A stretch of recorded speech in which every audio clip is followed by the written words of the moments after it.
اعوذ باللہ السمیع العلیم من الشیطان اللعین الرجیم بسم اللہ الرحمن الرحیم الحمد للہ رب العالمین الصلاة والسلام علی اشرف الانبیاء والمرسلین والشہداء والصدیقین وجمیع عباد اللہ الصالحین وعلی اہل بیتہ الطیبین الطاہرین المعصومین الذین اذہب اللہ عنہم الرجس اہل البیت ویطہرکم تطہیرا صلی علی محمد ورحمۃ اللہ علی احبابہم واصحابہم وشیعتہم وموالیہم ولعنۃ اللہ علی اعدائہم اجمعین اما بعد فقد قال اللہ تبارک وتعالی فی کتابہ المجید وفرقانہ الحمید وهو اصدق الصادقین وقولہ الحق بسم اللہ الرحمن الرحیم ان الدین عند اللہ الاسلام بر محمد و اہل بیت محمد بلند تر صلوات۔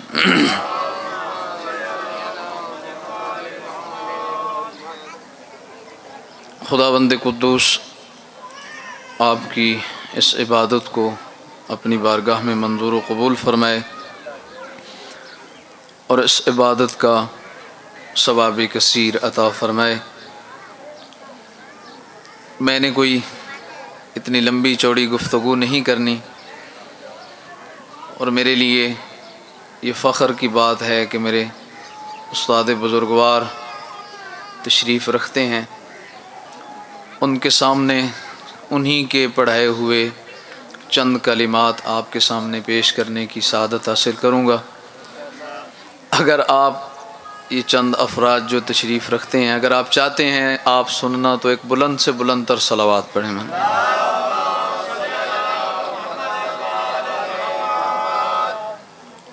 کیونکہ ہماری مجالس اور عزاداری اب اس میں خوشنودی خدا بہت کم ہے اور شخصیت پرستی بہت زیادہ ہے۔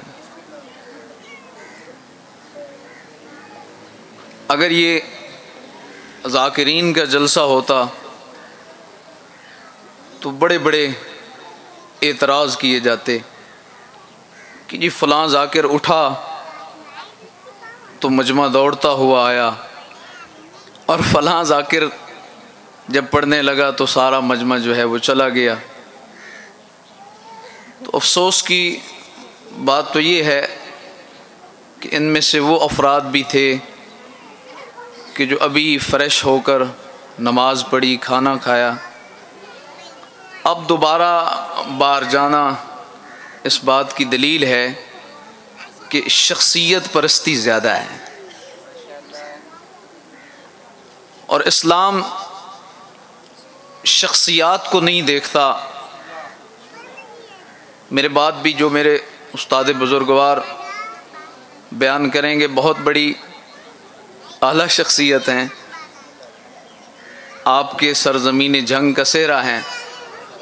خدا انہیں سلامت رکھے اور ان کا سایہ تا دیر ہمارے سروں پر قائم رکھے۔ اہل بیت علیہم الصلاۃ والسلام کا ذکر لوگوں کا محتاج نہیں ہے کہ لوگ ہوں گے تو اہل بیت کا ذکر ہوگا، اگر لوگ نہیں ہوں گے تو کیا اہل بیت کا ذکر نہیں ہوگا؟ کیا یہ چند افراد جو ہمارے سامنے بیٹھے ہیں، اس کا مطلب ہے کہ یہ آپ کی نظر میں تو یہ کم ہیں، لیکن کچھ شخصیات ایسی بھی یہاں تشریف رکھتی ہیں جو ہماری نظر نہیں دیکھ رہی۔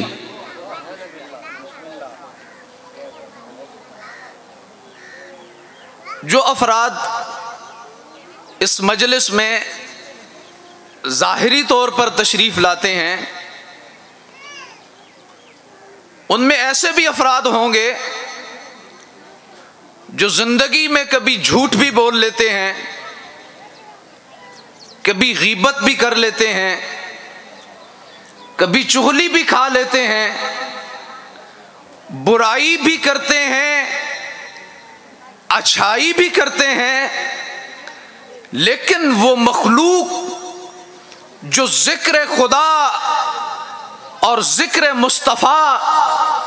اور ذکر آل عباس سننے کے لیے بیٹھی ہے، جو آپ کو نظر نہیں آ رہی، وہ کبھی جھوٹ نہیں بولتی، وہ کبھی غیبت نہیں کرتی، وہ کبھی کسی کا گلہ نہیں کرتی، وہ تو معصوم ہے، وہ تو مقدس ہیں، وہ تو پاک ہیں،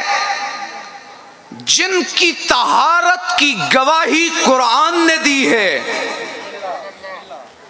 لیکن وہ نظر نہیں آتے نا۔ اور میرے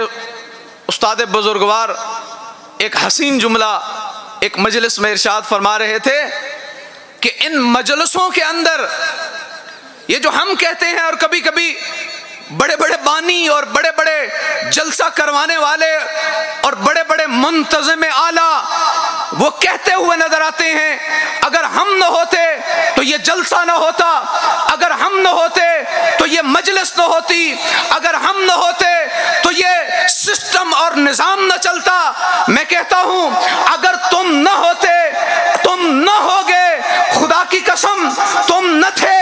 اس وقت بھی علی و آل علی کا ذکر ہو رہا تھا، تم نہیں ہوگے، اس وقت بھی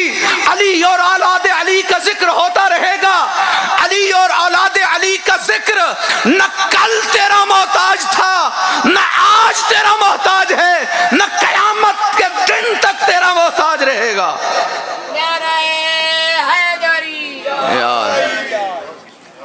اہل بیت کا ذکر، علی و بطول کا ذکر، حسنین کریمین کا ذکر، سیدہ فاطمہ زہرا کا ذکر ہماری وجہ سے زندہ نہیں ہے، کسی عالم کی وجہ سے زندہ نہیں ہے،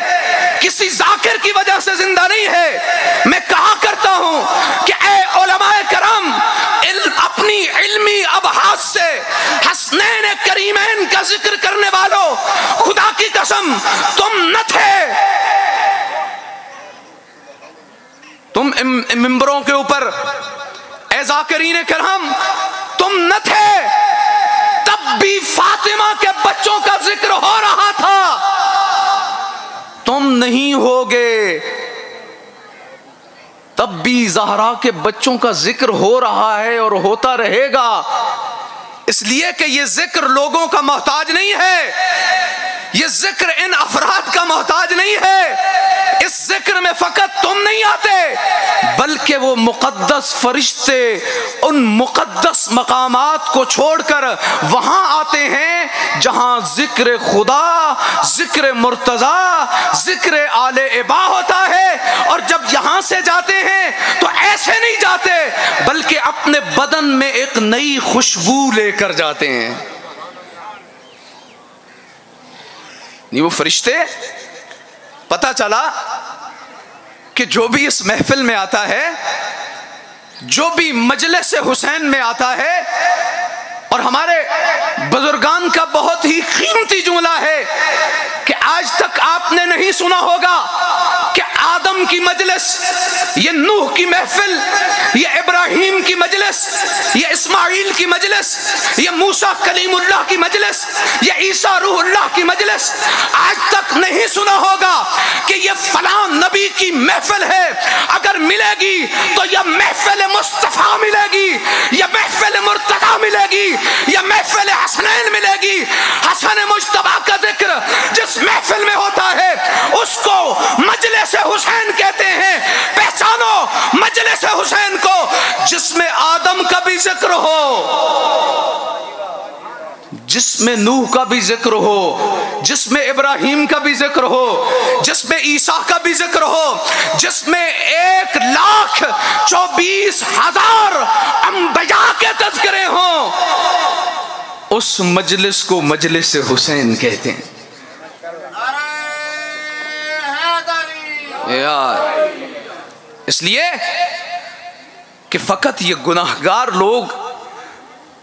اگر فرشتے اس محفل و مجلس میں آتے ہیں اپنے پروں میں خوشبو لے کے جاتے ہیں، تو جب گناہگار آتا ہے تو وہ بھی کچھ لے کے جاتا ہوگا، کیونکہ مقدس فرشتے کسی کے محتاج نہیں ہیں، ان کے پاس نیکیوں کے پہلے بھی خزانے ہیں، وہ گناہ نہیں کرتے، وہ خطائیں نہیں کرتے، وہ غلطیاں نہیں کرتے،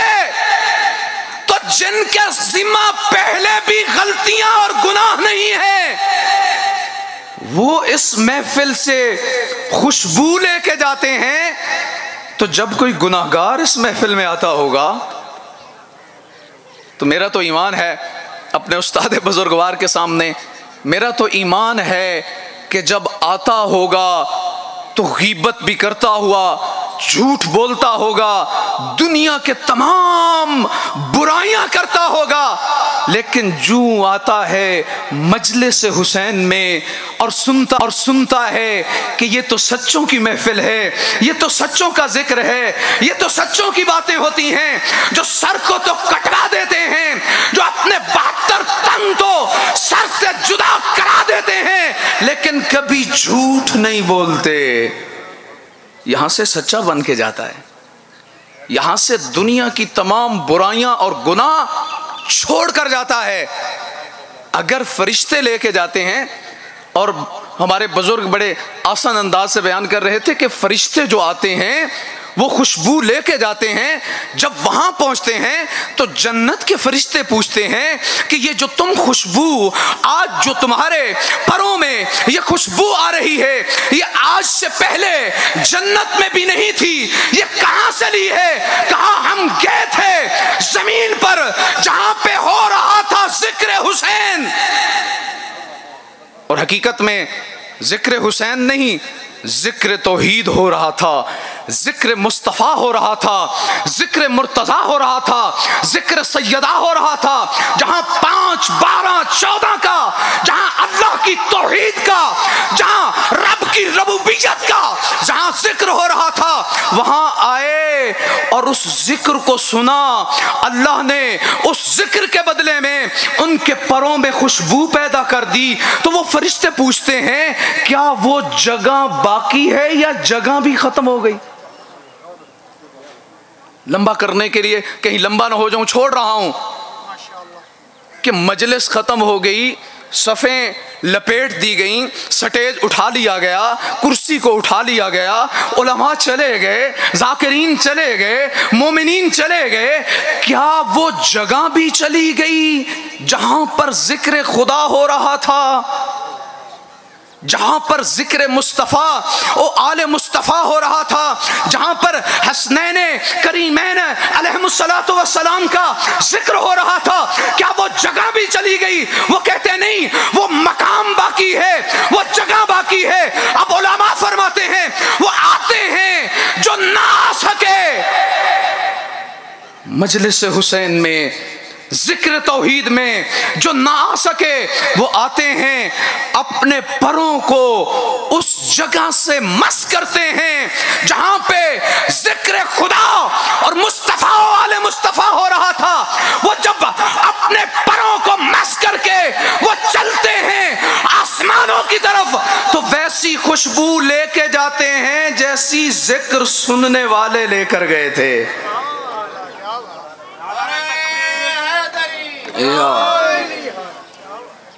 تو جب اس جگہ پہ فرشتے اپنے پروں کو مار کر اتنی ہی خوشبو لے کے جاتے ہیں، تو پھر آپ کو پتا ہونا چاہیے کہ یہ جگہ کتنی قیمتی ہے، اور ہمیں چاہیے کہ اتنی قیمتی مقام پر کس طریقے سے آنا چاہیے، اس طریقے سے آنا چاہیے جس طریقے سے حسنین کریمین چاہتے ہیں۔ دل تو تھا کہ میں اس موضوع کو آگے چھیڑتا، لیکن اپنے بزرگوں کے لیے چھوڑ رہا ہوں۔ یقین کرو کہ اہل بیت علیہم الصلاۃ والسلام نے ہمیشہ اللہ کی توحید کو بلند رکھا، اللہ کے تذکرے کیے. اور سیدہ بطول عذرا سلام اللہ علیہا جن کا تذکرہ آج سارا دن ہوتا رہا، جس بی بی کا ذکر سارا دن ہوتا رہا، ان سے کسی نے خاتون نے سوال کر لیا، ایک مرتبہ نہیں 14 مرتبہ. کسی مولوی سے، عالم دین سے ایک سوال، دوسرا سوال، تیسرا سوال، چوتھا سوال، پانچواں، تو یا تو وہ ویسے تھک جائے گا اور کہے گا بھئی کچھ کل کے لیے بھی رکھ دے، یا وہ محسوس ضرور کرے گا کہ میں مجلس پڑھنے آیا ہوں، اتنی سوالوں کی بچھاڑ کر دی مجمع میں کھڑے ہو کر. جب رسول کی بیٹی اپنی نبی کی امت کی عورتوں کو درس قرآن دے رہی تھی تو اس خاتون نے سوال کرنے شروع کر دیے، ایک نہیں، دو نہیں، تین نہیں، چار نہیں، 14 مرتبہ. لیکن جب 14واں سوال کیا نا تو گھبرائی ہوئی تھی، پریشان تھی کہ میں رسول کی بیٹی کو بار بار تنگ کر رہی ہوں. عجب نہیں، سیدہ کونین حسنین کی ماں نے فرمایا، اے خاتون گھبرا کیوں گئی ہے، تو پریشان کیوں ہو گئی ہے؟ فرمایا بار بار جو میں آپ سے سوال کر رہی ہوں اب شرمندگی سی محسوس ہو رہی ہے کہ بار بار رسول کی بیٹی سے سوالات کی بچھاڑ کر رہی ہوں. رسول کی بیٹی فرماتی ہے، کیا تمہیں چاندی سونے موتیوں بھرا کوئی بیگ، کوئی بکسا، کوئی گٹھڑی دی جائے اور کہا جائے کہ اس کو لے کے چھت پہ چڑھ جا اور یہ تیری ہے، کیا تو اس کو، اور اگر آپ کو کہہ دیا جائے جناب کہ یہ بوری پیسوں سے بھری ہوئی ہے، اس کو لے جاؤ،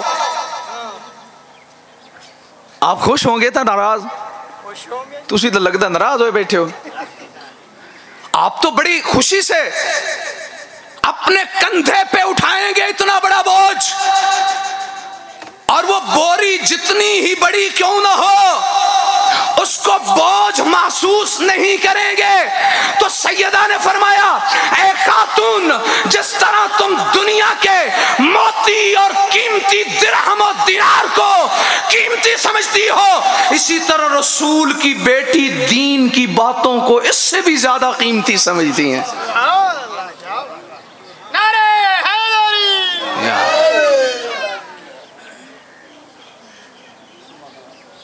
میرے مولا حسین،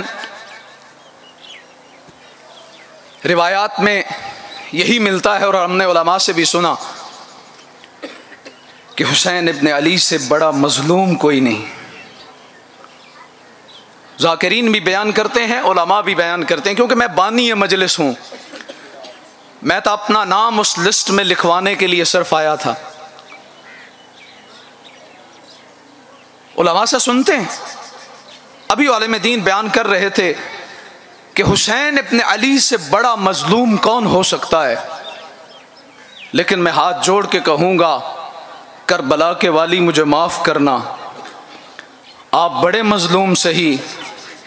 لیکن علی سے بڑھ کر بھی کوئی مظلوم ہے؟ علی سے بڑھ کر بھی کوئی مظلوم ہو سکتا ہے؟ میں نے اپنے اساتذہ سے، بزرگان سے سنا، اور آپ نے بھی سنا ہوگا علماء سے، جب سجدے میں سر تھا نا فاطمہ کے بیٹے کا، رسول فرزند رسول کا سر جب سجدے میں تھا تو کسی نے کہہ دیا کافی دیر رسول کا بیٹا سر سجدے میں رکھا ہوا ہے. کسی نے کہہ دیا زہرا کے بیٹے کی روح چلی گئی ہے، روح نکل گئی ہے. ہاں کسی نے کہا نہیں نکلی. کہا اگر اندازہ کرنا ہے تو میں ایک مشورہ دیتا ہوں، چلو رسول زادیوں کے خیموں کی طرف اور جلا دو رسول کی بیٹیوں کے خیمے. لیکن جب یہ جملے کسی ملعون کی زبان سے نکلے تو ایک مرتبہ حسین نے سر اٹھایا اور کہا ظالموں حیا کرو، ابھی تک تو میں زندہ ہوں. کس کی جرت ہے جو حسین کی موجودگی میں زینب کے خیموں کی بات کرے، زہرا کی بیٹیوں کے پردوں کو جلانے کی بات کرے؟ کس میں ہمت ہے حسین کی موجودگی میں؟ جن کا بھائی حسین جیسا بھائی موجود ہو ان کے خیموں کی بات بھی کوئی نہیں کر سکتا۔ میں کہتا ہوں مولا جب تک آپ زندہ رہے زینب کے خیموں کو جلانے کی بات بھی کوئی نہ کر سکا۔ اللہ جانے تم کیسے برداشت کر رہے تھے، اور جب دروازے کو آگ لگا۔ میں اپنی طرف سے نہیں کہتا، ایک عالم دین بیان کر رہے تھے جب علی کے گلے میں رسی ڈال کر علی کو بازار میں لے جایا جا رہا تھا، ایک یہودی یا ایک عیسائی کھڑا تھا جس نے دیکھا اور کہا کس کے گلے میں رسی ڈالی ہوئی ہے؟ کہا ابو طالب کا بیٹا علی ہے، حسنین کا بابا علی ہے جس کے گلے میں رسی ڈال کے لے کے جا رہے ہیں۔ ایک مرتبہ عیسائی کہتا ہے مجھے کلمہ پڑھا،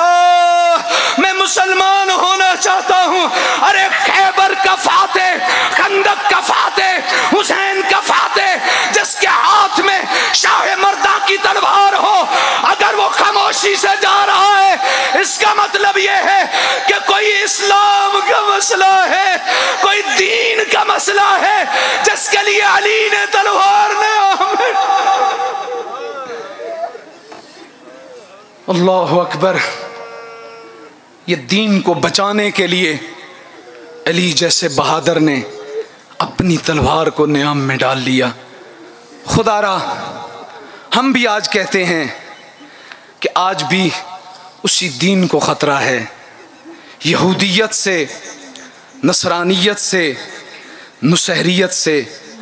آؤ اور اسی طرح جس طرح علی کے چاہنے والوں نے اس وقت ساتھ دیا اور اس پرچم اسلام کو بلند رکھا، آؤ اور تم بھی رہتی دنیا تک بلکہ قیامت تک اس پرچم اسلام کو بلند رکھو۔ اللہ تعالیٰ سے دعا ہے کہ جتنی باتیں میں نے کی ہیں مجھے خود عمل کی توفیق عطا فرما اور آپ کو بھی عمل کی توفیق عطا فرما۔ وآخر دعوانا ان الحمد للہ رب العالمین۔